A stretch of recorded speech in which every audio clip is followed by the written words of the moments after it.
before I continue, let's start recording, otherwise some people will get pissed.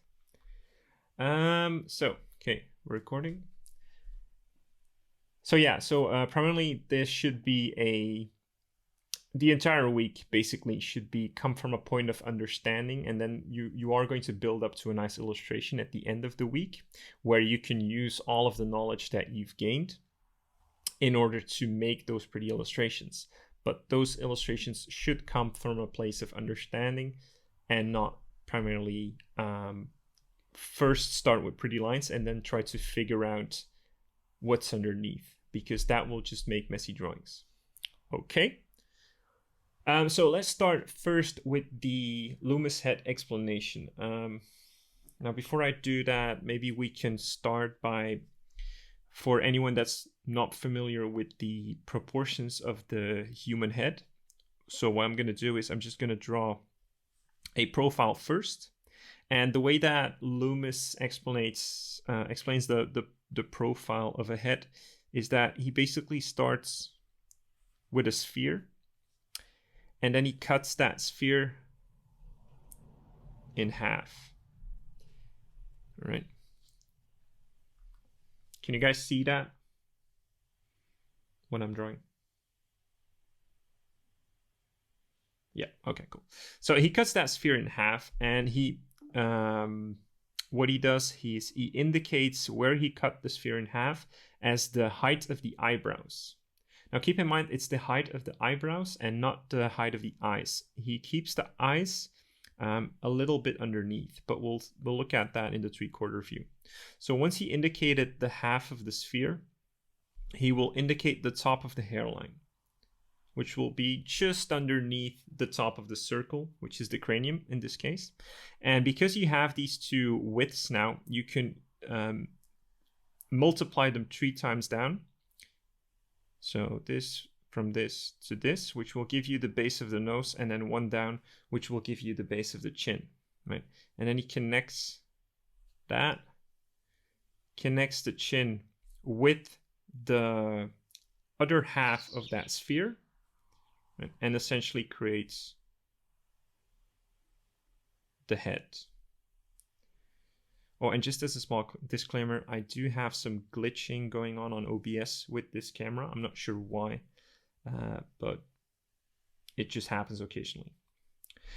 So if we look at it from the front, what he does is, again, we go with that sphere, but as I'll indicate now in the profile, is that here he will chop off a side of that sphere, which we can indicate in this case like this. So instead of having a full round sphere, we kind of have this squished sphere on the sides, which better represents the cranium.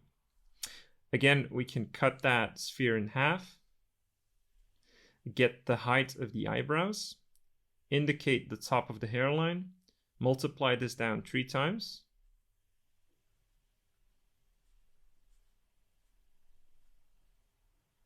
and get our proportions of the head.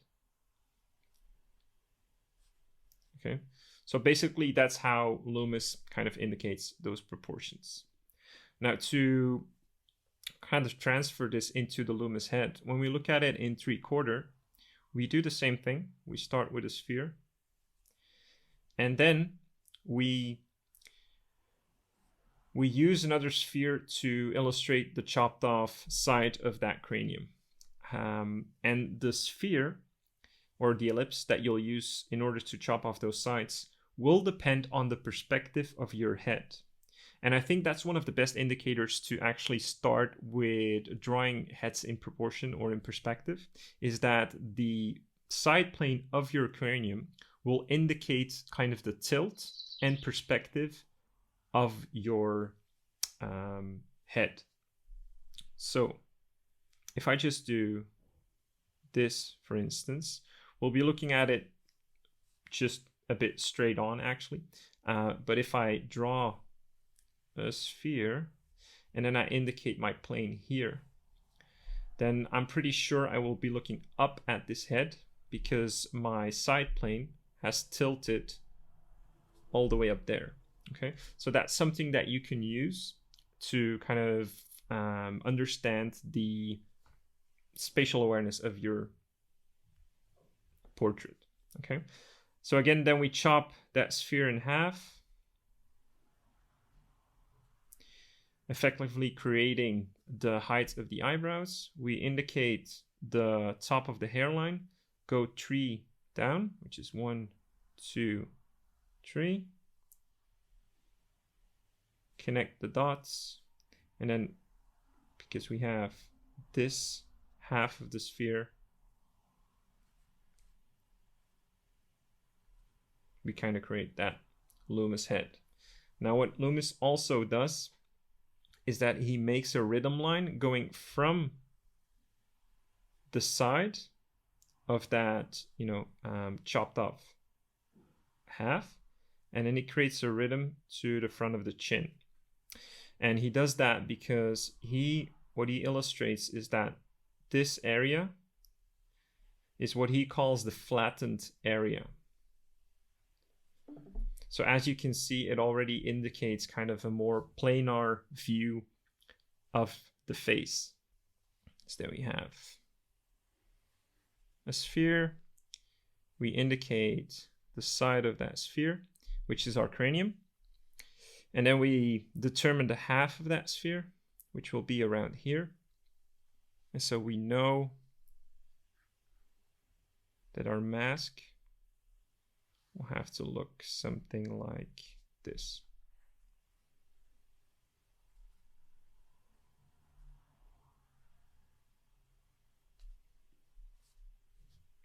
Yeah. And this is a great way to practice your perspective, especially with faces and facial structures in perspective, because this is easier to understand. And as a designer, a concept artist, illustrator, whatever, you're always trying to minimize the amount of problems that you're trying to solve. So what he does is that, for instance, when he draws a female eye, is that he'll do this, make it thicker here, thin here, like this, and then a very subtle line like this, right? Now this will, in the overall structure of the face, this will read as an eye perfectly, even with thickness, and it will have a lot of believability.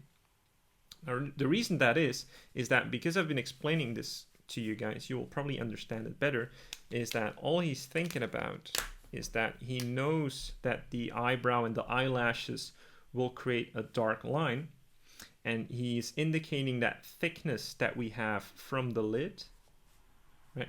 And he's indicating that with a thicker stroke, and then he's using a very thin stroke to indicate where the eye meets the upper lid, but he's not drawing the upper lid, right? So he just indicates where the eye will meet that upper lid, which is this line, very subtly, and he will also create a subtle line for that fold, right? And then if he wanted to shade it a little more, he'll probably he'll leave a gap here because he wants to show that light is hitting that upper lip. So what he does is this, and then he just smudges it. This is printing paper, so it doesn't smudge that well. He'll just smudge it to create the effect of that shadow hitting that lower lid.